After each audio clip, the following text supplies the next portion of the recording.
नमस्कार, जय हिंद दोस्तों आज हम देखने वाले हैं आपका दृष्टि क्विक बुक का जो हमने एक होमवर्क सीरीज स्टार्ट किया हुआ था। आज इसी का जो है क्वेश्चन देखने वाले हैं। और आपको बता दें कि इसमें जो है करीबन हमने जो है 10 प्रैक्टिस सेट ऑलरेडी आपका अपलोड भी कर दिया है, ठीक है। और जो आज का हमारा वीडियो होने वाला है, आज हम देखने वाले हैं सेट नंबर 11 से जितना भी आपका आगे वीडियो होगा उसको हम देखने वाले। इसमें देखेंगे, देखिए आपका यूपीएससी, बीपीएससी, बिहार दरोगा, police, BSSC, railway, UPSI, SSC, UP triple SC, मतलब सभी एग्जाम के लिए आपका उपयोगी है।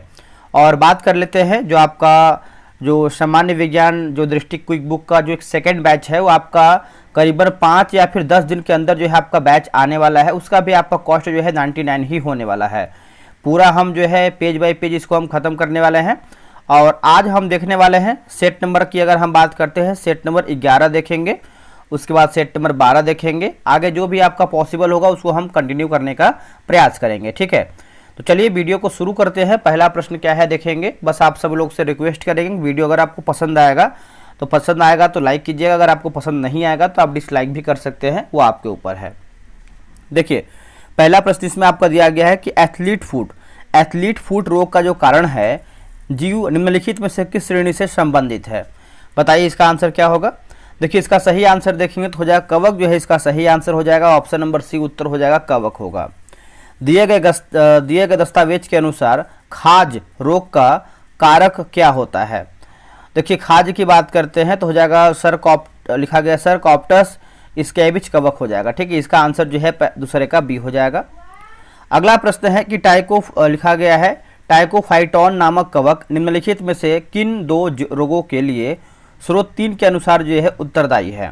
ये सब मैंने जो है पेज से क्वेश्चन निकाला हुआ है, क्वेश्चन बनाया हुआ है। तो एथलीट फुट और दाद होगा, एथलीट फुट और दाद। त्वचा पर लाल रंग के गोले पड़ जाना किस रोग का कारण, मतलब किस रोग का एक प्रमुख लक्षण है। तो ये दाद का हो जाएगा, ठीक है। इसका आंसर हो जाएगा बी, दाद। और एक और बता दें कि लूसेंट जो आपका 4th बैच है वो बहुत जल्द आने वाला है। स्रोत के अनुसार खाज रोग के लक्षण क्या है। खाज रोग के देखिए त्वचा में खुजली तथा सफ़ेद दाग पड़ जाना, इसका आंसर जो है सी होगा, त्वचा में खुजली तथा सफ़ेद दाग पड़ जाना। स्रोत 3 में वर्णित तीनों रोग जैसे आपका एथलीट फुट, खाज, दाद के लिए जो कि सुझाया गया एक सामान्य निवारक उपाय क्या है। तो ये हो जाएगा स्वच्छता हो जाएगा। इसका आंसर देखेंगे तो भी हो जाएगा स्वच्छता। जन औषधि स्कीम का नाम बदलकर प्रधानमंत्री जन औषधि योजना जो है किस वर्ष किया गया है। तो ये किया गया है सितंबर में 2015, सितंबर 2015 ऑप्शन नंबर बी। नवंबर 2016 में प्रधानमंत्री जन औषधि योजना को प्रोत्साहन देने के लिए पुनः किस रूप में नामांकन जो है किया गया है। देखिए दोस्तों पुनः किस रूप में आप देखेंगे तो नामांकन किया गया है, तो ये किया गया है प्रधानमंत्री भारतीय जन औषधि परियोजना। इसका आंसर देखेंगे तो सी सही उत्तर होगा। प्रधानमंत्री भारतीय जन औषधि परियोजना किस विभाग द्वारा जो है प्रारंभ की गई योजना है। तो ये आपका फार्मास्यूटिकल्स विभाग हो जाएगा। इसका आंसर देखेंगे 9 का, तो बी जो है सही होगा। अगला है कि पीएम बीजेपी का एक प्रमुख कार्य लोगों में एक विश्वास पैदा करता है कि। तो उच्च मूल्य उच्च गुणवत्ता का सूचक नहीं है। आंसर जो है सी हो जाएगा। पीएम बीजेपी का विजन क्या है।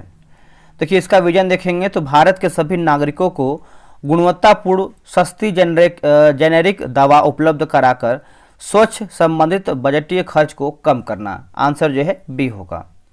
निम्नलिखित में से कौन जन औषधि स्टोर संचालित कर सकता है। तो ये कर सकता है, जैसे आप देखेंगे तो यहाँ पे उपयुक्त तो सभी दिया गया है, ठीक है। जैसे आपका केवल सरकारी अस्पताल, केवल बेरोजगार, फार्मास्यूटिकल, केवल 3 वर्षों के अनुभव वाले एनजीओ। पीएम बीजेपी के तहत अनुसूचित जाति, अनुसूचित जनजाति एवं दिव्यांग आवेदकों को जन औषधि केंद्र खोलने के लिए कितनी राशि तक की दवाइयाँ जो है अग्रिम रूप से दी जानी, मतलब अग्रिम रूप से जो है दी जाएगी। देखिए इसका आंसर देख लेते हैं। इसका ऑप्शन आपके सामने दिया गया है। इसका आंसर हो जाएगा करीबन 50,000 जो है सही होगा, 50,000। पीएम बीजेपी के प्रमुख कार्यों के संदर्भ में यह योजना प्रति व्यक्ति उपचार इकाई लागत को कैसे जो है पुनः परिभाषित करना चाहती है। तो देखिए इसका आंसर हो जाएगा गुणवत्तापूर्ण जेनेरिक की उपलब्धता से लोगों के स्वास्थ्य संबंधित खर्च को कम करके। इसका आंसर बी होगा। आयुष्मान भारत योजना की घोषणा किस वित्तीय वर्ष के आम बजट में की गई है? देखिए आम बजट की बात करते हैं तो 2018-19 हो जाएगा, ऑप्शन नंबर सी होगा 18-19। आयुष्मान भारत में सम्मिलित दो नवीन पहलें कौन सी हैं? तो पहल की बात करते हैं स्वास्थ्य एवं देखभाल केंद्र तथा राष्ट्रीय स्वास्थ्य संरक्षण योजना, ऑप्शन नंबर बी होगा। आयुष्मान भारत का उद्देश्य स्वास्थ्य चुनौतियों से किस प्रकार निपटाना है? देखिए समग्र रूप से प्राथमिक, द्वितीयक और तृतीयक क्षेत्र में, है ना। इसका आंसर जो है 17 का सी सही होगा। आयुष्मान भारत के घटक स्वास्थ्य एवं देखभाल केंद्र की परिकल्पना किस नीति की नींव के रूप में की गई है? तो राष्ट्रीय स्वास्थ्य नीति 2017, राष्ट्रीय स्वास्थ्य नीति 2017, ऑप्शन नंबर ए। WHC पहल के तहत कितने केंद्र स्वास्थ्य देखरेख प्रणाली को लोगों तक सुलभ कराने का जो है लक्ष्य रखा गया है? तो 1.5 लाख, 1.5 लाख। आयुष्मान भारत के तहत स्थापित स्वास्थ्य एवं देखभाल केंद्र मुख्य रूप से किन सेवाओं को उपलब्ध कराने पर जो है ध्यान केंद्रित करेगा? देखिए असंचारी लोगों और मातृत्व तथा बाल स्वास्थ्य सेवाएं, इसका आंसर जो है 20 का सी सही होगा। डिप्थीरिया रोग में जीवाणु गले में एक सफ़ेद झिल्ली बनाकर श्वास नलिका को रुद्ध कर देते हैं। इस रोग से बचाव के लिए कौन सा टीका जो है लगाया जाता है? देखिए टीका की बात करते हैं तो DPT जो है इसका सही आंसर हो जाएगा DPT, ऑप्शन नंबर बी हो जाएगा DPT। आगे हमारा प्रश्न है कि लिखा गया है माइकोबैक्टीरियम ट्यूबरक्लोसिस नामक जीवाणु से होने वाले क्षय रोग यानी TB का मुख्य या फिर प्रमुख लक्षण क्या है? तो ये हो जाएगा बलगम के साथ खून आना, बलगम के साथ खून आना, ऑप्शन नंबर बी। अगला है कि एर्सिनिया पेस्टिस जीवाणु द्वारा फैलने वाले प्लेग रोग का वाहक यानी वेक्टर कौन सा है? तो संक्रमित चूहों पर पाए जाने वाले पिस्सू हो जाएगा, इसका आंसर जो है 23 का सी होगा। नेक्स्ट हमारा प्रश्न है कुष्ठ रोग के संबंध में निम्नलिखित में से कौन सा लक्षण सही है? देखिए त्वचा की संवेदनशीलता समाप्त हो जाती है और नाड़ियाँ संकुचित हो जाती हैं, इसका आंसर जो है 24 का ए हो जाएगा। अगला के ट्रेपोनेमा पैलिडम जीवाणु से होने वाले सिफिलिस रोग जो बाद में हृदय, यकृत व मस्तिष्क को प्रभावित कर सकता है, ये इसके उपचार हेतु तो किस दवा का जो है उल्लेख गद्यांश में है? तो पेनिसिलिन हो जाएगा, इसका आंसर हो जाएगा सी पेनिसिलिन। काला जार रोग जिसमें तेज बुखार और पीलिया होता है निम्नलिखित में से किसके काटने से फैलता है? तो ये फैलता है बालू मक्खी, है ना, इसका आंसर हो जाएगा ए बालू मक्खी। नेक्स्ट हमारा प्रश्न है कि बुचेरिया बैक्रोप्टी के कारण होने वाले किस रोग को हाथी पांव भी कहा जाता है जिसमें शरीर के अंग सूजकर मोटे हो जाते हैं? तो फाइलेरिया जो है इसका सही आंसर हो जाएगा, ऑप्शन नंबर सी होगा फाइलेरिया। अगला कि टीनिया सेलियस परजीवी द्वारा होने वाला जो कि टीनियासिस रोग मनुष्य को कैसे जो है संक्रमित करता है? तो जिसे आपका संक्रमित सुअर का अधपका मांस खाने से, इसका आंसर जो है 28 का सी हो जाएगा। दी गई सूची के अनुसार निम्नलिखित में से कौन सा रोग जीवाणु द्वारा जो है नहीं होता है? देखिए पेचिस नहीं होता है, बाकी डिप्थीरिया होता है, टपेरित होता है और गोनोरिया भी होता है। दी गई सूची के अनुसार कौन से दो रोग मुख्य रूप से रोगी के साथ संभोग करने से फैलते हैं? तो सिफिलिस और गोनोरिया, इसका आंसर जो है बी होगा, सिफिलिस और गोनोरिया जो है इसका सही आंसर होगा। अगला है कि DPT का टीका बच्चों को किन 3 रोगों से बचाने के लिए दिया जाता है? इसका आंसर हो जाएगा डिप्थीरिया, टेटनेस और कुकर खांसी, है ना, इसका आंसर हो जाएगा ए। तपेदित से बचाव के लिए बच्चों को कौन सा टीका लगवाने का सुझाव दिया गया है? तो हो जाएगा BCG हो जाएगा, ठीक है, इसका आंसर हो जाएगा 32 का बी BCG। फाइलेरिया रोग का रोगाणु जो कि बुचेरिया ब्रैंकोप्टी किस मच्छर द्वारा जो है फैलता है? तो ये फैलता है क्यूलेक्स मच्छर होगा, इसका आंसर हो जाएगा डी क्यूलेक्स मच्छर। अगला एंटामीबा हिस्टोलिका से होने वाले पेचिस रोग का प्रमुख लक्षण जो गद्यांश में वर्णित है वो क्या है? तो वो देखेंगे जैसे आपका पखाने में रक्त के साथ परजीवी की पुटिका आना, आंसर जो है बी होगा। माइकोबैक्टीरियम लेप्रिया जो कि लेप्रोमेटाइसिस जीवाणु निम्नलिखित में से किस रोग का कारण है? तो ये आपका कुष्ठ रोग का कारण है, इसका आंसर हो जाएगा ए कुष्ठ रोग। निम्नलिखित में से कौन से युग्म जो है यानी रोगाणु सुमेलित नहीं, यानी हमारा गलत आंसर क्या है। कालाजार की बात करते हैं तो आपको हो जाएगा एर्सिनिया पेस्टिस, ये गलत हो जाएगा। बाकी काली खांसी जो है आपका लिखा गया बोर्टेला पुटूसिस सही है। गोनोरिया की बात करते हैं तो नाइसेरिया गोनोरी सही है। और उसके बाद एस्केरियासिस की बात करते हैं तो एस्केरियासिस लुम्ब्रिफाइडिस सही है। रोग संचरण के माध्यम के संबंध में कौन सा मिलान गलत है। देखिए कुष्ठ रोग हवा से, यही आपका जो है असत्य हो जाएगा। अगला कि टेनियासिस रोग में रोगी की मृत्यु कब हो सकती है। तो जब लार्वा आंत से केंद्रीय तंत्रिका तंत्र, आँखों, फेफड़ों, यकृत व मस्तिष्क में पहुंच जाते हैं, इसका आंसर बी होगा। ठीक है, आगे बढ़ते हैं। गाद्यांश के अनुसार टीबी क्षय रोग के इलाज के लिए किस विशिष्ट दवा का जो है उल्लेख किया जाता है। तो लिखा गया है बेडाक्यूलाइन हो जाएगा, इसका आंसर हो जाएगा डी बेडाक्यूलाइन। आगे बढ़ते हैं। निम्नलिखित में से किस रोग का कारक कोनोरीबैक्टीरियम डिप्थीरिया नामक जीवाणु से है। ठीक है, इसका आंसर बताइए क्या होगा। देखिए इसका सही आंसर देखेंगे 40 नंबर का, तो ये हो जाएगा आपका डिप्थीरिया जो है सही आंसर हो जाएगा डिप्थीरिया। प्रदान की गई सारणी के अनुसार क्योंकि एमपॉक्स मुख्य रूप से किन स्रोतों से मनुष्यों में फैलता है। तो ये हो जाएगा जानवर, जैसे आपका विशेष रूप से कृंतकों और स्तनपायियों में सीधे संपर्क या दूषित वस्तुओं से, आंसर बी होगा। अगला है कि इन्फ्लुएंजा फ्लू रोग का कारक जीव कौन सा है।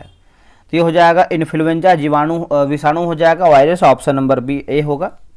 पोलियो विषाणु का संचरण मुख्य रूप से किसके द्वारा होता है। तो जल एवं भोजन द्वारा होता है, जल एवं भोजन द्वारा, आंसर जो है सी सही होगा।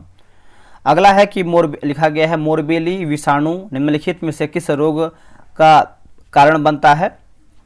खसरा हो जाएगा, इसका आंसर हो जाएगा सी खसरा। वेरियोला विषाणु से कौन सा रोग होता है। देखिए वेरियोला की बात करते हैं, चेचक हो जाएगा, इसका आंसर हो जाएगा बी चेचक। अगला है कि वेरिसेला जोस्टर विषाणु निम्नलिखित में से किस बीमारी से संबंधित है। ये आपका छोटी माता, आंसर हो जाएगा ए छोटी माता। किस रोग को क्योंकि हाइड्रोफोबिया भी कहा जाता है, इसमें रोगी पानी से डरने लगता है, तो ये रेबीज हो जाएगा, इसका आंसर हो जाएगा डी रेबीज। प्रदान की गई जानकारी के अनुसार जो कि हेपेटाइटिस के किस प्रकार के टीके की खोज अभी तक नहीं की जा सकती है। तो टाइप सी हो जाएगा, इसका आंसर हो जाएगा C type C. Hepatitis type E का संचरण मुख्य रूप से कैसे होता है। देखिए मुख्य रूप से देखेंगे तो ऑप्शन नंबर सी होगा, दूषित जल से होता है। क्या होगा आंसर, दूषित जल से। हेपेटाइटिस टाइप डी से बचाव हेतु किस अन्य प्रकार का टीका लगाया जाता है। तो इसका आंसर हो जाएगा टाइप बी का टीका हो जाएगा, इसका आंसर हो जाएगा बी टाइप बी का टीका होगा। दोस्तों यहाँ पे देखेंगे तो जो एरुटेरिया का करंट अफेयर निकाला गया है उसका जो है होमवर्क सीरीज भी स्टार्ट कर दिया गया है। आपका डिमांड था सर एक बार एरुटेरिया का भी होमवर्क सीरीज कराइए, जिससे आप इस पीडीएफ कराते हैं। तो आप ये देख सकते हैं यहाँ पे करंट अफेयर वार्षिकांक 2026 एरुटेरिया, और ये जो आपका नया वाला किताब निकाला गया है, जैसे आप यहाँ देख सकते हैं बीपीएससी के लिए है, उपयोगी है, यूपीपीसीएस के लिए है, जेपीएससी के लिए, एईडीओ के लिए है, रेलवे के लिए है, एसएससी के लिए है, बिहार एसआई, बीएसएससी, बिहार शिक्षक के लिए है, मतलब सभी एग्जाम के लिए है। ये आपका होमवर्क सीरीज है। और ये बैच की बात करते हैं तो 16 अप्रैल से आपका बैच जो है शुरू हो जाए, क्वेश्चन बनना जो है शुरू हो गया है। जो लास्ट में देखेंगे तो किताब में 900 क्वेश्चन दिया गया, उसको हम नहीं करवाएंगे क्योंकि ऑलरेडी वो किताब में दिया गया है। ठीक है, हम जो है 4-4 पेज मतलब पेज से पेज क्वेश्चन निकालने वाले हैं। जो टेस्ट का टाइमिंग है आपका 6 PM में होने वाला है। बहुत ही तगड़े तरीके से क्वेश्चन करवाने वाले, जैसे आप देखेंगे तो स्पीडी का करवाते हैं। इसका फी जो है मात्र 52 रुपया है। और इसमें जो है बता देते हैं आपको कितना दिन टेस्ट चलेगा। 35 दिन आपका ये टेस्ट चलेगा। 35 दिन 35 सेट में किताब जो है पूरा खत्म कर देंगे। टेस्ट की विशेषता की बात करते हैं तो आप यहाँ पे देखेंगे टेस्ट की विशेषता। तो देखिए आपको डेली 4 पेज देंगे पढ़ने के लिए। इस किताब देखिए बगल में किताब ये लगा हुआ है, 4 पेज देंगे पढ़ने के लिए, होमवर्क रहेगा। वही 4 पेज आप अच्छे से पढ़ करके आएंगे और 4 पेज में से आपको जो है 100 प्रश्न का टेस्ट करवाएंगे। क्वेश्चन लेवल एग्जाम लेवल का रहेगा। ठीक है, टेस्ट जो है आपको टेलीग्राम पे होगा, क्यूज बोर्ड से टेस्ट आपका होगा। टेस्ट का फुल पीडीएफ देंगे। देखिए पीडीएफ कोई नहीं देता है, हम पीडीएफ आपको देंगे। जैसे देखेंगे तो लूसेंट का देते हैं, स्पीडी का देते हैं, उसके बाद आपका देखेंगे तो साइंस का देते हैं, सेम वैसे ही आपको पीडीएफ बना के देंगे। आपके पास जो है करीबन 3000 क्वेश्चन का जो है कलेक्शन हो जाएगा। 3500 क्वेश्चन का, माफ कीजिएगा 35 दिन में खत्म हो रहा है तो 3500 क्वेश्चन का कलेक्शन हो जाएगा। एक आपका हाईलाइट पीडीएफ देते हैं। इससे क्या फायदा होता है कि आप जब चाहे तब कम समय में जो है क्वेश्चन को हाईलाइट के अनुसार रिवीजन कर पाते हैं। टेस्ट जो है संडे को ऑफ रखेंगे ताकि हमको भी समय मिलेगा, क्योंकि देखिए बहुत अधिक टेस्ट आपका चल रहा है तो क्वेश्चन बनाने में टाइम लग जाता है। और कैसे आप जुड़ सकते हैं, यहाँ देखिए आपको दोस्तों देख लेते हैं, QR दिया गया है। इस QR पे आपको जो है पेमेंट करना है, ये QR दिया गया है, आप इसका स्क्रीनशॉट ले लीजिए। पेमेंट जैसे ही आप करेंगे 52 रुपये, घबराइएगा नहीं, तुरंत क्या करते हैं आप कॉल करने लगते हैं। पेमेंट करने के बाद यहाँ पे देखिए आपका एक नंबर दिया गया है 6387098070 पे आप पेमेंट का स्लिप भेज दीजिएगा। 12 से 24 घंटा आप वेट कीजिएगा, उसी के अंदर आपको जो है ग्रुप में ऐड कर दिया जाएगा। उसके बाद आप जो है टेस्ट बनाना शुरू कर देंगे 16 अप्रैल से, और बहुत तगड़ा तरीके से आपको क्वेश्चन बनाने वाले हैं।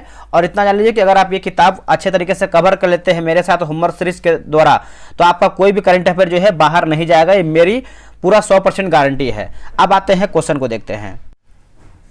चलिए आगे बढ़ते हैं, अगला प्रश्न क्या है देखेंगे। देखिए अगला प्रश्न इसमें आपका दिया गया है कि क्लेमाइडिया ट्रेकोमैटिस नामक जीवाणु किस रोग का कारण है।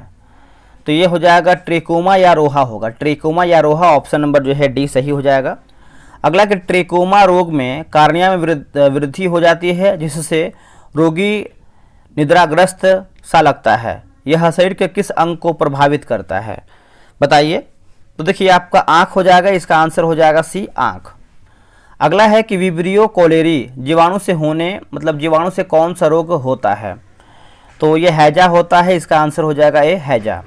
अगला कि साल्मोनेला टाइफी जीवाणु किस रोग का कारण बनता है। तो ये आपका टाइफाइड हो जाएगा, इसका आंसर हो जाएगा बी, टाइफाइड। टाइफाइड रोग को फैलाने में मुख्य रूप से किनकी विशेष भूमिका होती है। तो ये भूमिका होती है मक्खियों की, है ना, इसका आंसर हो जाएगा सी, मक्खियों की। अगला क्लोस्ट्रीडियम टिटेनी जीवाणु से कौन सा रोग होता है। तो ये होता है टिटनेस होता है, इसका आंसर हो जाएगा सी, टिटनेस होता है। अगला है किस रोग में जबड़े की मांसपेशियां सिकुड़ती हुई अवस्था में जकड़ जाती है और शरीर धनुष के आकार में तन जाती है। तो इसका आंसर हो जाएगा 57 का भी होगा, टिटनेस जो है सही हो जाएगा, टिटनेस। बच्चों में DPT का टीका लगवाना किस रोग के उपचार यानी बचाव से संबंधित है। तो टिटनेस हो जाएगा, इसका आंसर हो जाएगा सी, टिटनेस। निम्नलिखित में से कौन सा रोग वायु वाहित रोग के रूप में जो है सूचीबद्ध है। तो खसरा हो जाएगा, इसका आंसर हो जाएगा सी, खसरा। निम्नलिखित में से कौन सा जीवाणु द्वारा नहीं होता है। इनमें से कौन सा जो है जीवाणु द्वारा दोस्तों नहीं होता है। तो रेबीज देखेंगे तो नहीं होता है, ऑप्शन हो जाएगा डी। अगला है कि क्वाशियोर्कर रोग में रोगी के पेट तथा पैर फूलने का मुख्य कारण क्या होता है। तो ये होता है रक्त के प्लाज्मा में प्रोटीन की कमी होना, रक्त के प्लाज्मा में प्रोटीन की कमी होना, ऑप्शन नंबर जो है बी सही आंसर होगा। अगला है कि एथेरोस्क्लेरोसिस रोग के संबंध में निम्नलिखित में से कौन सा कथन सही है। तो इसमें धमनी की दीवार पर कोलेस्ट्रॉल तथा अन्य लिपिड पदार्थ जमा हो जाते हैं, इसका आंसर जो है बी होगा। अत्यधिक मानसिक तनाव या कठोर परिश्रम के कारण जब हृदय को ऑक्सीजन की पूर्ति बाधित होती है तो सीने एवं बाई भुजा में दर्द होता है, इस स्थिति को क्या कहते हैं। इस स्थिति को जो है हम हृदय शूल कहते हैं, हृदय शूल, ऑप्शन नंबर बी। निम्नलिखित में से कौन सा लक्षण पाठ के अनुसार हृदय घात से संबंधित नहीं, हृदय घात से। देखिए पेट तथा पैरों का फूल जाना यह क्वाशियोर्कर का लक्षण है। धूल धुआं आदि जैसे बाह्य पदार्थों के प्रति शरीर की संवेदनशीलता के कारण निम्न में से कौन सा रोग हो सकता है। देखिए रोग की बात करते हैं, एलर्जी हो सकती है, आंसर जो है 65 का हो जाएगा, एलर्जी हो सकती है। अगला है कोशिकाओं के अनियंत्रित विभाजन के कारण होने वाले रोग को कैंसर कहते हैं, जो कि कार्सिनोमा प्रकार का कैंसर निम्नलिखित में से किस अंग या फिर ऊतक में होता है। देखिए त्वचा, स्तन एवं मासिक हो जाएगा, इसका आंसर जो है मस्तिष्क हो जाएगा, आंसर डी होगा। WBC यानी श्वेत रक्त कोशिकाओं की संख्या के अत्यधिक बढ़ने के कारण उत्पन्न होने वाले कैंसर को क्या कहते हैं। इसको जो है हम ल्यूकेमिया बोलते हैं, क्या बोलते हैं, ल्यूकेमिया। आगे बढ़ते हैं, अगला हमारा प्रश्न है कि लिखा गया है रक्त पेशियों उपास्थि तथा अस्थि में होने वाले, एक सेकेंड रुकिएगा, अस्थि में होने वाले कैंसर को किस श्रेणी में रखा जाता है। देखिए श्रेणी की बात कर लेते हैं तो इसका सही आंसर क्या हो जाएगा बताइएगा। देखिए इसका आंसर जो है 68 का हो जाएगा, सार्कोमा जो है इसका सही उत्तर हो जाएगा, सार्कोमा। अगला है कि लिम्फोमा प्रकार का कैंसर मुख्य रूप से किन अंगों को प्रभावित करता है। तो ये हो जाएगा अस्थि मज्जा, प्लीहा और यकृत हो जाएगा, इसका आंसर बी होगा। निपाह वायरस के संबंध में निम्नलिखित कथनों पर विचार कीजिए। देखिए निपाह वायरस के संबंध में आपका यहाँ पर पूछ रहा है, तो 70 का हो जाएगा ऑप्शन नंबर बी, 1 और 2 हो जाएगा। देखिए पहला है कि यह फ्रूट बैट के माध्यम से फैलता है। उसके बाद दूसरा दिया गया है वायरस चमगादड़ों के मूत्र, मल और लार में मौजूद हो सकता है। तो ऑप्शन नंबर यहाँ पे बी 1 और 2 आपका जो है सही है। निपाह वायरस के संक्रमण से होने वाले क्योंकि एन्सेफेलाइटिस सिंड्रोम के लक्षणों में क्या शामिल हैं? तो क्या शामिल है दोस्तों? तो बुखार, सिर दर्द, उसके बाद उनिंदापन और मानसिक भ्रम, ऑप्शन नंबर सी। आनुवांशिक विकारों को किन दो मुख्य श्रेणियों में रखा जाता है?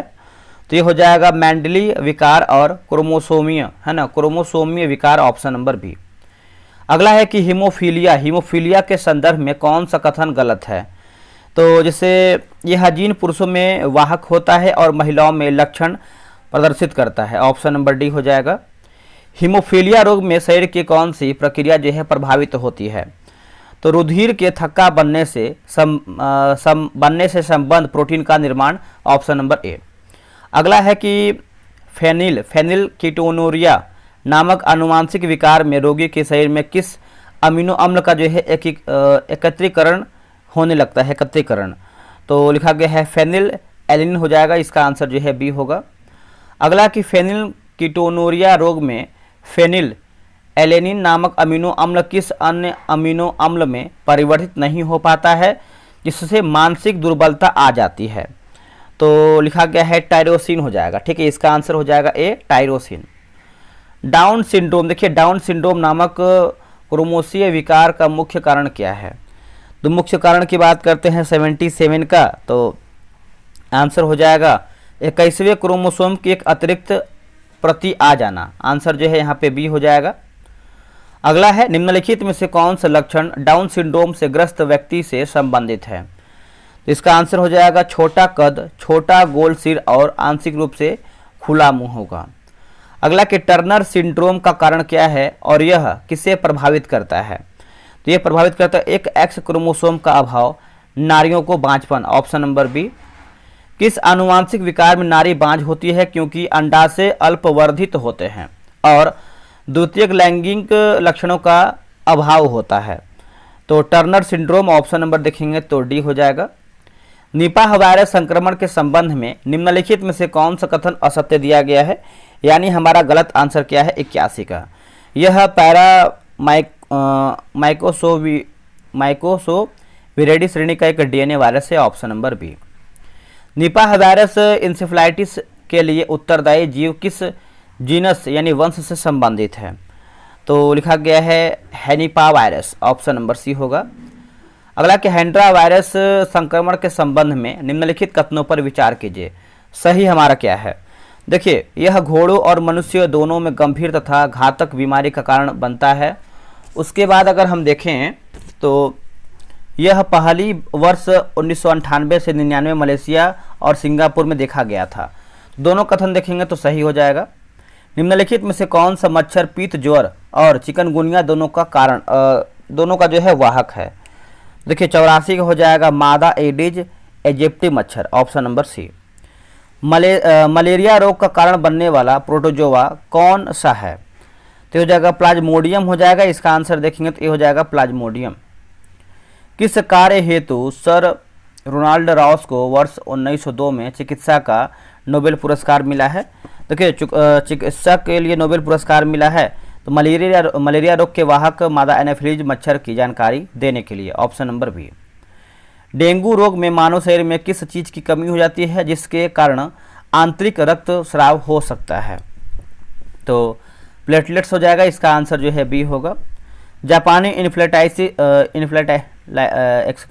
इंसेफ्लाइटिस रोग का संचरण मुख्यतः किस प्रजाति के मच्छरों द्वारा होता है? तो ये हो जाएगा क्यूलेक्स हो जाएगा, इसका आंसर हो जाएगा सी, क्यूलेक्स। निम्नलिखित में से कौन सा रोग कवक से होने वाला रोग है? कवक से होने वाला दमा हो जाएगा, इसका आंसर हो जाएगा बी, दमा। एमपॉक्स जिसे मंकी पॉक्स भी कहा जाता है किस प्रकार का वायरस है? तो इसका आंसर देखेंगे 90 का, तो ऑप्शन नंबर सी हो जाएगा double standard DNA virus, option number C. Mpox virus की पहचान पहली बार किस किस में की गई थी? तो ये किया गया था बंदरों में, option number C. Swine flu रोग फैलाने वाले वायरस का नाम क्या है? तो इसका आंसर हो जाएगा इन्फ्लुएंजा, H1N1 होगा। स्वाइन फ्लू के इलाज के लिए आमतौर पर निम्नलिखित में से किस औषधि का उपयोग जो है किया जाता है?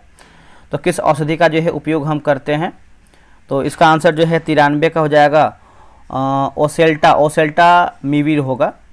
अगला कि मेरेस्मेस रोग बच्चों में किसकी कमी से होता है? तो प्रोटीन हो जाएगा, इसका आंसर हो जाएगा बी, प्रोटीन। अगला कि मेरेस्मेस रोग के प्रमुख लक्षण क्या है? देखिए, प्रमुख लक्षण की बात करते हैं तो पेशियों तथा वसा ऊतकों का क्षय, त्वचा में झुर्रियाँ, आंसर बी होगा। निम्नलिखित में से कौन सा रोग जो है असंक्रामक रोग की श्रेणी में आता है? तो कैंसर हो जाएगा, इसका आंसर जो है 96 का ये हो जाएगा कैंसर। गंजापन रोग का कारक क्या है? तो ये हो जाएगा tinea capitis, option number B, tinea capitis. Malaria में प्रोटोजोआ मानव शरीर के किन अंगों को संक्रमित करता है? तो देखिए, इसका आंसर देखेंगे 98 का, तो 98 का हो जाएगा सी, लीवर और प्लीहा हो जाएगा, लीवर और प्लीहा। चिकनगुनिया रोग के प्रमुख लक्षण क्या है? तो जोड़ों में तीव्र दर्द एवं त्वचा पर लाल चकत्ते, ऑप्शन नंबर सी। जापान में उद्गम के कारण जापानी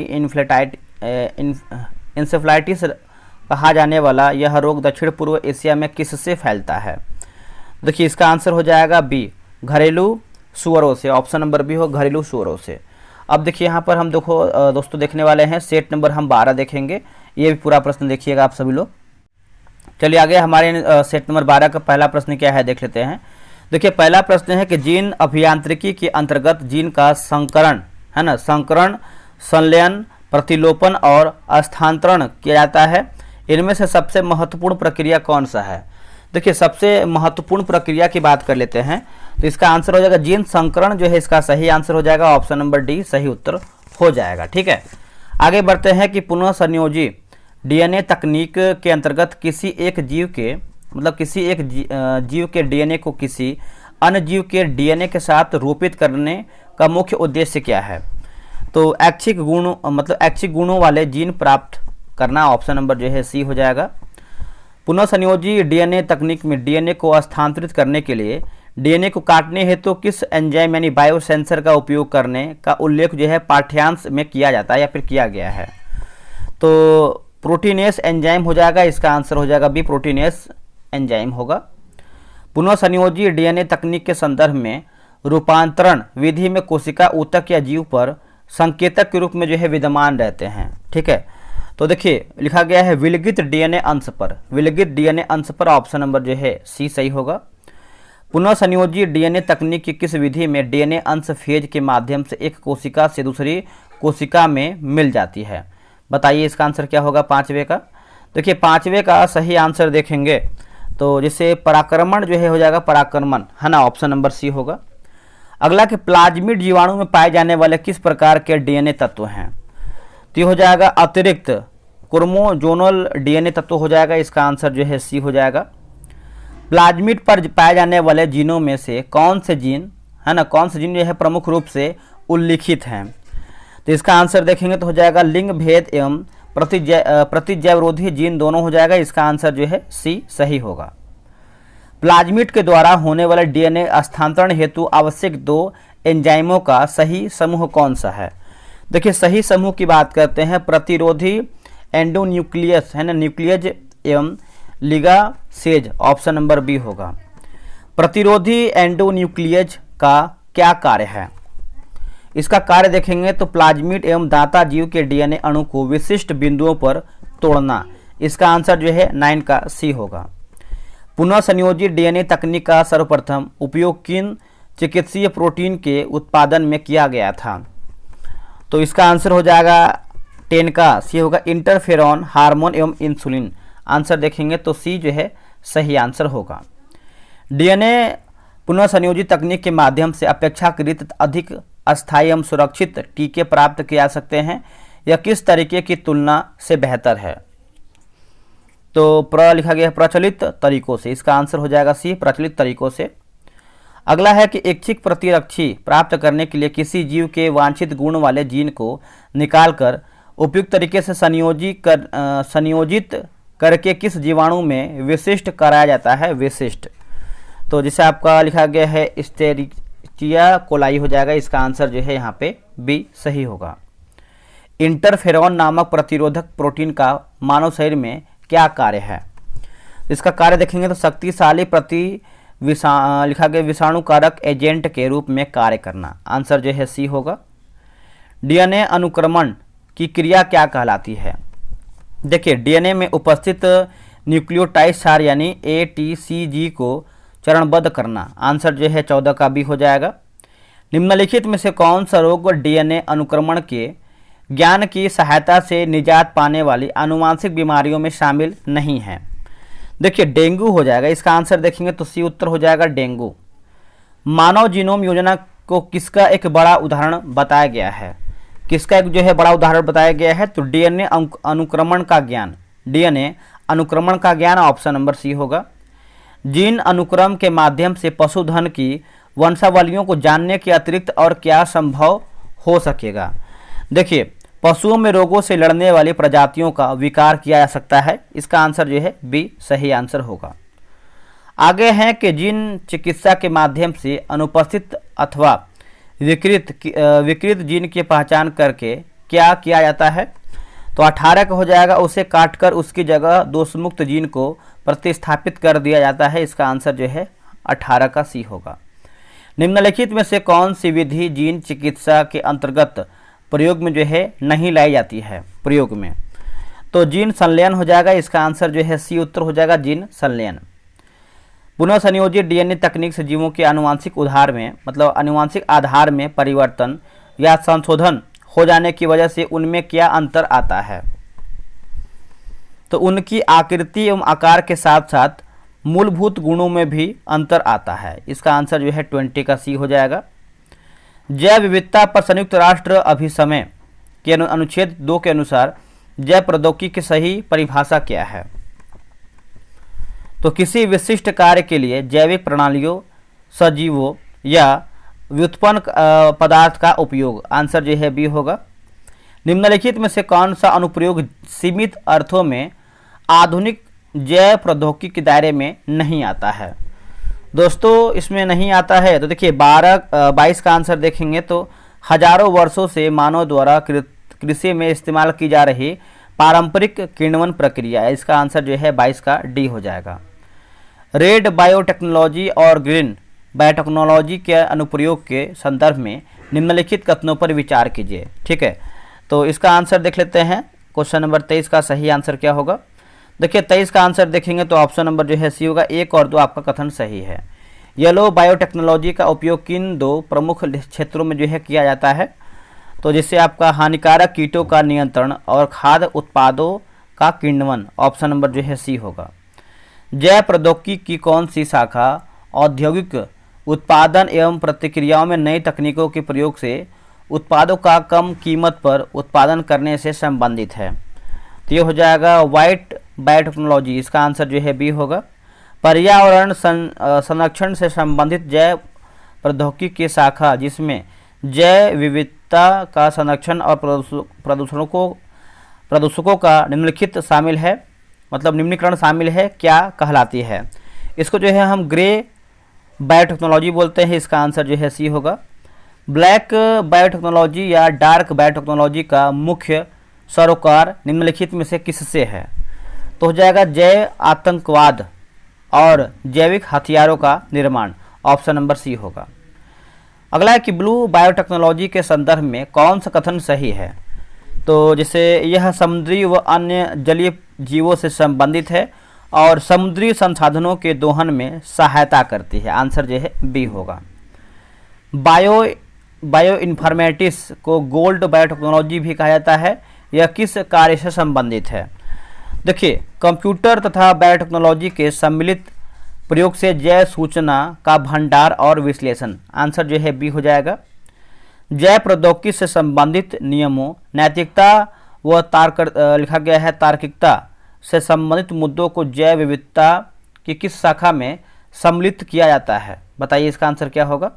देखिए, इसका सही आंसर देखेंगे 30 का तो आंसर जो है सी हो जाएगा, पर्पल बायोटेक्नोलॉजी होगा। क्या होगा? Purple biotechnology. 20वीं सदी के अंत और 21वीं सदी के आरंभ से जैव प्रौद्योगिकी में विज्ञान के कई अन्य आयाम सम्मिलित होने लगे हैं। निम्नलिखित में से कौन सा आयाम उनमें शामिल नहीं है? देखिए इसका आंसर देखेंगे तो हो जाएगा, आंसर डी होगा, पारंपरिक नस्ल सुधार कार्यक्रम। आंसर जो है डी होगा।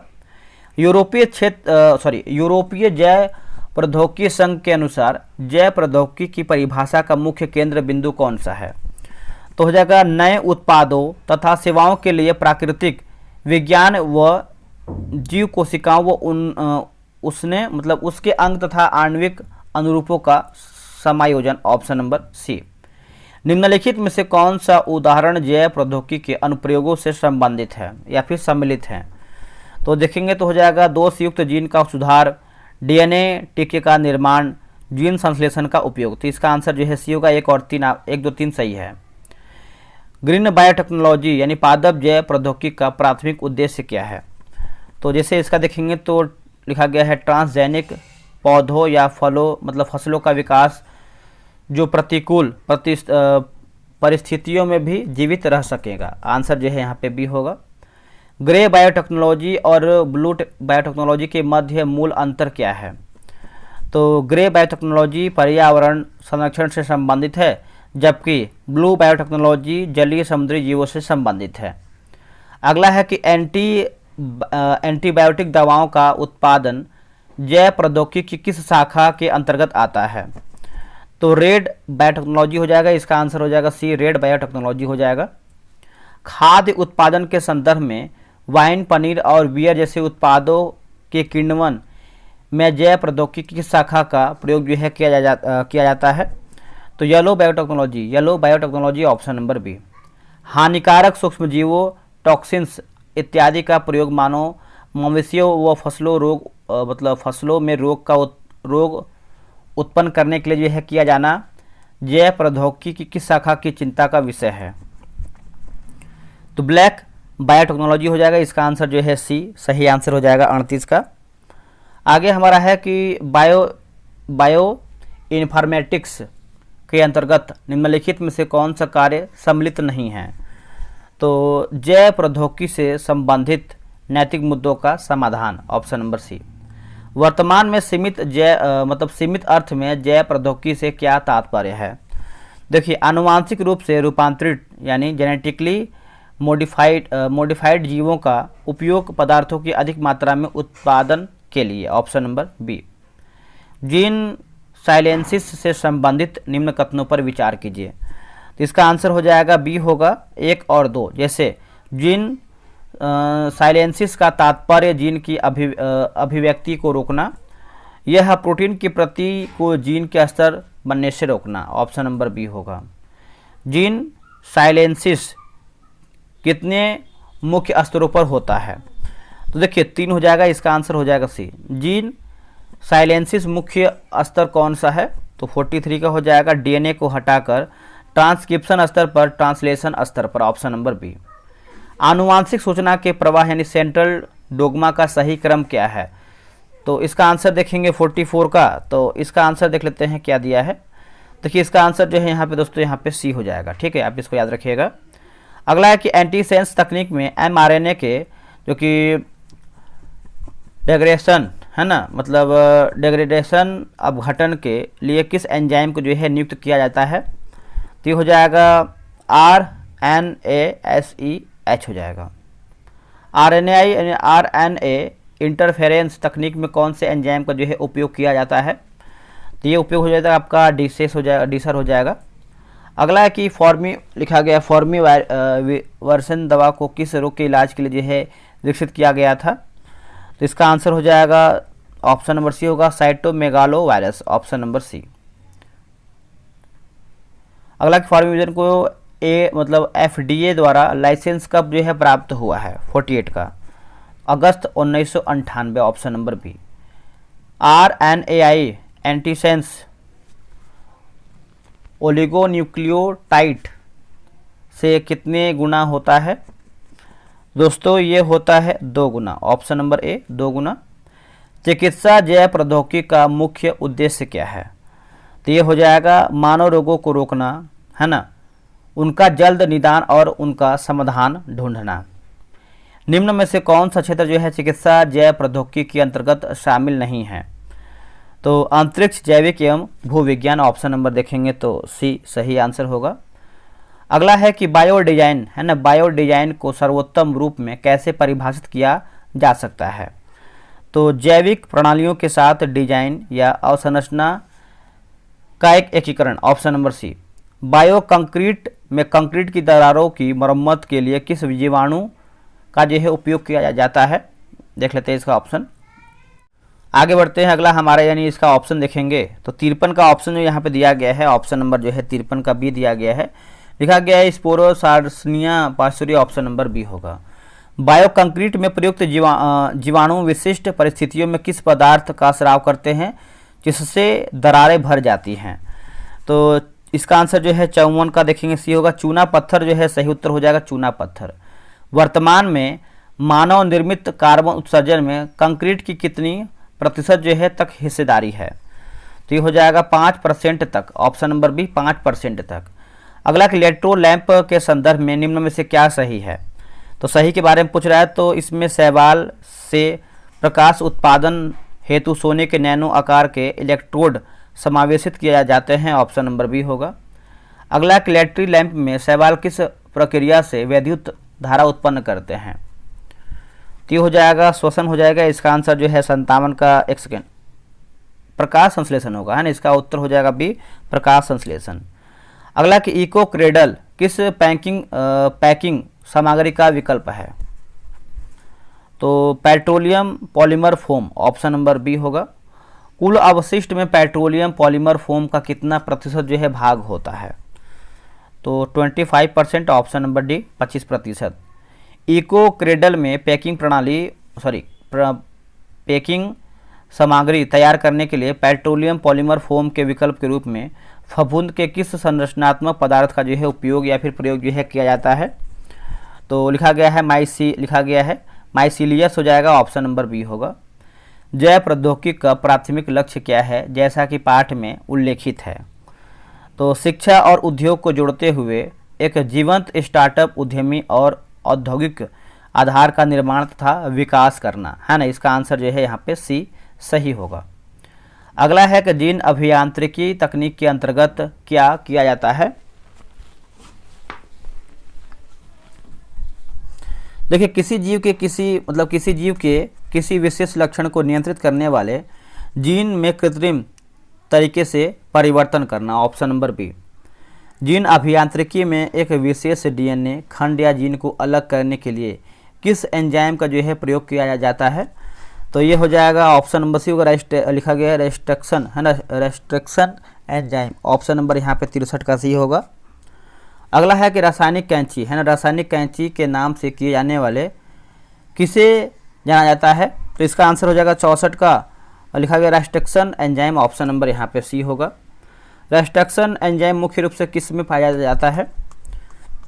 तो इसका आंसर होगा बैक्टीरिया तथा आर्किया में।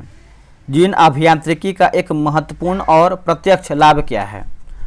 तो असाध्य एवं आनुवांशिक बीमारियों का निराकरण करना, ऑप्शन नंबर बी। पुनः संयोजित डीएनए का निर्माण किस तकनीक का परिणाम है?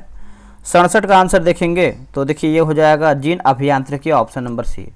आरएनए आधारित तकनीक में सबसे प्रचलित तकनीक कौन सी है? तो आरएनए लिखा गया इंटरफेरेंस हो जाएगा, आंसर जो है यहाँ पे 68 का भी होगा।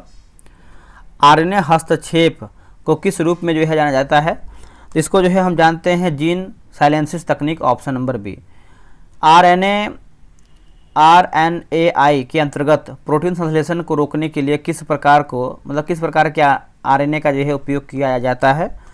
Double standard RNA, option number यहाँ पे बी हो जाएगा।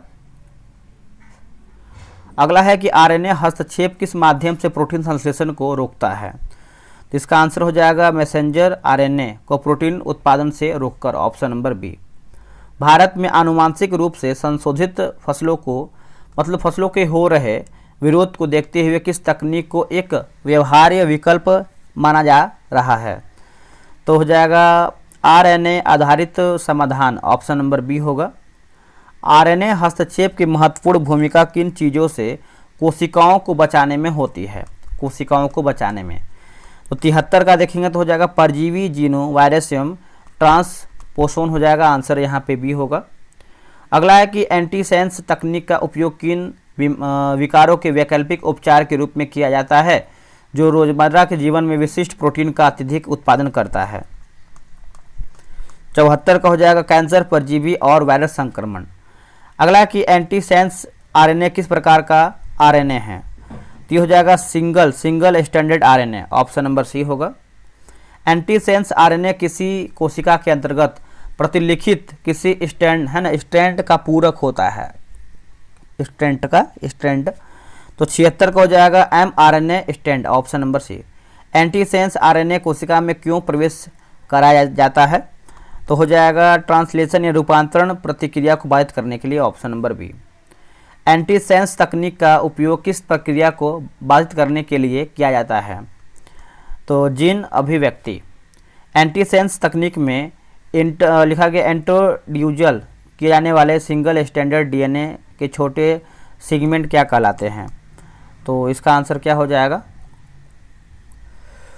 हो जाएगा oligo deoxy nucleotide, option number C सही होगा।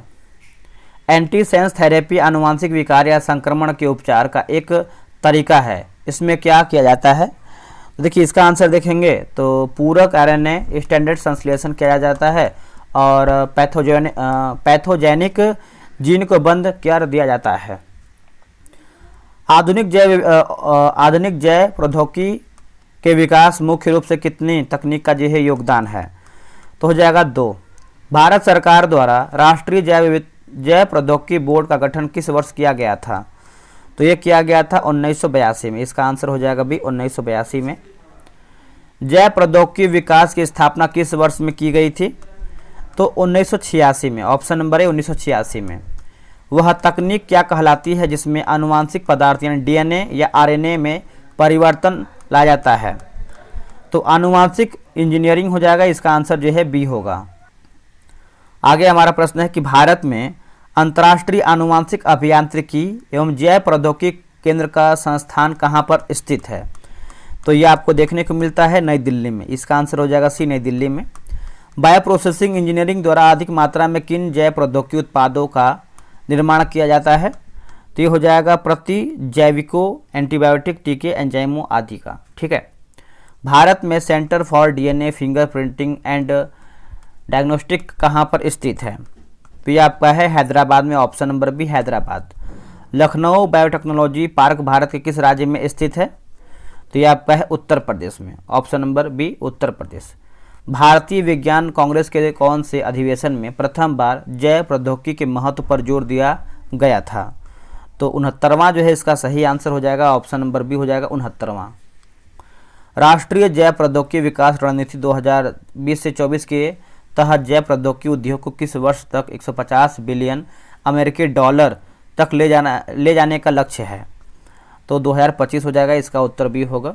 Centre for cellular and moleculars biology कहाँ पर स्थित है? हैदराबाद, इसका आंसर हो जाएगा B Hyderabad. National botanical research institute कहाँ पर स्थित है? तो ये आपका लखनऊ में, इसका उत्तर हो जाएगा बी लखनऊ। बायोटेक्नोलॉजी पार्क टीसेल भारत के किस शहर में स्थित है? तो ये हो जाएगा चेन्नई, इसका उत्तर हो जाएगा B Chennai. Institute of Himalayan bio resource technology कहाँ पर स्थित है? तो ये आपका है पालमपुर, हिमाचल प्रदेश। जैव प्रौद्योगिकी विभाग का एक मुख्य उद्देश्य क्या है? तो सामाजिक आर्थिक विकास के लिए नई तकनीकों का विकास एवं उपयोग, ऑप्शन नंबर जो है बी हो जाएगा। भारतीय कृषि अनुसंधान संस्थान में स्थापित केंद्र को आजकल क्या कहा जाता है? इसको जो है राष्ट्रीय पादप जैव प्रौद्योगिकी अनुसंधान केंद्र। जैव प्रौद्योगिकी विभाग किस प्रकार के मार्गदर्शी सिद्धांत बनाने का कार्य करती है? तो जैव सुरक्षा प्रोटोकॉल तथा नीतिगत मुद्दा, ऑप्शन नंबर बी। नई दिल्ली स्थित ICGEB केंद्र की स्थापना किस वर्ष किया गया था? 1987 होगा। Rajiv Gandhi centre for biotechnology कहाँ पर स्थित है? तो Trivandrum, option number B. Central drug research institute कहाँ पर स्थित है? तो ये आपका लखनऊ में है, ठीक है, इसका आंसर हो जाएगा बी। तो देखिए हम जो है सेट नंबर 11 से 12 देख लिए हैं, उसके बाद हम जो है सेट नंबर 13 से, है ना, यहाँ पे देखेंगे सेट नंबर हम 13 से 15 हम नेक्स्ट वीडियो में देखने का प्रयास करेंगे। मिलते हैं एक नई वीडियो में, आज के लिए इतना ही। जय हिंद। दोस्तों देखेंगे तो स्पीडी करंट अफेयर जो है आपका स्टार्ट कर दिया गया है नया बैच, और ये आपको जो है 7 अप्रैल से बैच आपका जो है शुरू हो जाएगा। अप्रैल एडिशन का आप यहाँ पे देख सकते हैं, ठीक है। बात करते हैं कैसे हम टेस्ट कराते हैं, तो आपको भली भांति पता है, जिस डेली हम आपको 4 पेज देते हैं पढ़ने के लिए, और उसी 4 पेज में से आपको डेली हम टेस्ट कराते हैं। इसका जो फी है आपका मात्र 49 रुपये रखा गया है, आप यहाँ पे देख सकते हैं। 49 रुपये में जो है पूरा किताब आपको खत्म कर देंगे। इतना चलिए अगर आप 2 से 3 महीना अगर हमसे जुड़ करके तैयारी कर लेते हैं तो करंट अफेयर में आपको कोई दिक्कत नहीं होगा। टेस्ट की टाइमिंग की बात करते हैं तो आपका 3 PM में है, और एक QR दिया गया, इसी QR पे आपको पेमेंट होगा, ठीक है। रोजाना आपको 4 पेज देंगे पढ़ने के लिए, उसी 4 पेज में से आपको 100 क्वेश्चन का टेस्ट कराएंगे। क्वेश्चन बिल्कुल एग्जाम लेवल रहेगा। आप टेलीग्राम का जो चैनल है आप उसको ज्वाइन कर लीजिए, उसी में आपको सारा PDF मिलेगा। टेलीग्राम में आपको देखिए क्यूज मिलेगा, रैंक लिस्ट मिलेगा, 100 PDF मिलेगा, मतलब 100 क्वेश्चन का PDF, एक आपका आंसर हाईलाइट PDF भी आपको दिया जाएगा, ठीक है। अब यहाँ देखिए पेमेंट कैसे करना है। पेमेंट यहाँ पे देखेंगे तो पेमेंट QR पे ही करना है। पेमेंट करने के बाद आपको इस नंबर पे व्हाट्सअप कर देना है। यहाँ पे वेट करना है, 24 घंटा के अंदर आपको ऐड किया जाएगा, कॉल नहीं करना है। और आप इसका जो है स्क्रीनशॉट ले लीजिए, आप तुरंत पेमेंट करके ज्वाइन कीजिए। तो वैसे ही देखेंगे तो आपका जो है लूसेंट का पता है कि आपको बैच स्टार्ट किया गया है, लूसेंट सिलेक्शन बैच। और इसमें आपको हम बता दें दोस्तों, इसमें आपका जो है 27 जनवरी से आपका बैच शुरू किया गया है, और इसका जो टेस्ट का टाइमिंग है 7 PM में आपका डेली टेस्ट होता है। किताब देखिए बगल में लगा हुआ है, एक बार इसका क्वेश्चन का लेवल तो देख लीजिए, आपको डिस्क्रिप्शन में मिल जाएगा लिंक टेलीग्राम का, उसको ज्वाइन कर लीजिए। और डेली जब टेस्ट 7 बजे हो जाता है तो उसका हम PDF अपलोड कर देते हैं। कैसे टेस्ट कराते हैं, डेली आपको 5 पेज देंगे पढ़ने के लिए इसी किताब से, ठीक है। और उसी 5 में से आपका 100 क्वेश्चन का टेस्ट कराएंगे। और ये ऑब्जेक्टिव किताब से कॉपी पेस्ट नहीं रहता है, खुद से क्वेश्चन बनाते हैं, उस पर पूरी टीम काम कर रही है। टेलीग्राम पे आपका टेस्ट होता है, 100 क्वेश्चन का PDF देते हैं, एक आपका आंसर हाईलाइट PDF देते हैं, ताकि आप रिवीजन कम समय में कर पाएं। संडे को टेस्ट ऑफ रहता है, इसका जो फी है मात्र 143 रखा गया है। 90-95 दिन में जो है पूरा किताब खत्म हो जाएगा। तो अब यहाँ पे देखिए नीचे आएंगे तो लूसेंट क्यों जरूरी है, आप इसको वीडियो रोक करके पढ़ सकते हैं, क्योंकि सभी एग्जाम के लिए इंपॉर्टेंट होता है, बेसिक किताब होता है। QR दिया गया है, सबका सेम ही QR है, आप किसी भी QR पेमेंट कीजिए, लेकिन इस नंबर पर आपको जो है व्हाट्सएप कर देना है, ताकि आपको ग्रुप में ऐड किया जाए। अब आते हैं CGL पे। दोस्तों आपने CGL का फॉर्म भरा ही होगा, आपको पता है कि CGL का एग्जाम जो है बहुत जल्द होने वाला है। और यहाँ पे देखेंगे तो आपका बिहार SSC CGL 4 का बैच स्टार्ट किया गया है। 60 दिन 60 प्रैक्टिस सेट, ठीक है, 60 दिन 60 प्रैक्टिस सेट। और इसमें जो है करीबन 10 प्रैक्टिस सेट हो भी चुका है, प्रीवियस ईयर मैंने करा दिया है, जितना भी किताब दिया है सबका करवाएंगे। बैच की बात करते हैं तो आपका 23 मार्च से आपका बैच स्टार्ट है। 8 PM में आपका डेली टेस्ट होता है। डेली आपको 100 को मतलब डेली आपको एक टेस्ट कराएंगे GS का, और टेस्ट क्विज बोर्ड से होगा। 150 क्वेश्चन का फुल PDF देंगे, ठीक है। इसका जो है 150 क्वेश्चन का फुल PDF देंगे, और इसका व्याख्या भी रहता है PDF में, आंसर की भी रहता है, रैंक लिस्ट मिलेगा, संडे को टेस्ट ऑफ रहता है। इसका फी जो है कि जैसा ऐसा बैच है उसके अनुसार फी रखा गया है। 149 रुपये इसका फी रखा गया है। बहुत सारे लोग ज्वाइन भी कर लिए हैं, आप भी ज्वाइन कर लीजिए। QR स्कैन करना है, सबका सेम QR है, आप किसी भी QR पेमेंट कीजिए, लेकिन आपको इस नंबर पर जो है व्हाट्सअप करना है और लिखना है कि हमको CGL में ऐड होना है, ठीक है। तो बहुत बेनिफिट है, आप डेली टेस्ट बनाइए, 150 क्वेश्चन का PDF लीजिए, व्याख्या के साथ लीजिए, ताकि आपका रिविजन बहुत बेहतर हो।